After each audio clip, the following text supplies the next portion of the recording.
Hello अस्सलाम वालेकुम, my name is doctor इकराम आरिफ। आज जो हम टॉपिक डिस्कस करने जा रहे हैं वो है कि बच्चों के अंदर वॉकर का इस्तेमाल करवाना चाहिए या नहीं करवाना चाहिए, और कब करवाना चाहिए, और इसके नुकसानात क्या हो सकते हैं।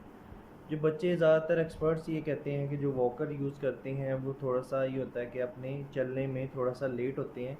जो बच्चे ज़मीन के ऊपर क्रॉलिंग करते हैं, ज़मीन के ऊपर चलना शुरू करते हैं, वो अपने आप को बैलेंस करते हैं, वो ज़्यादातर जल्दी चलना शुरू कर देते हैं।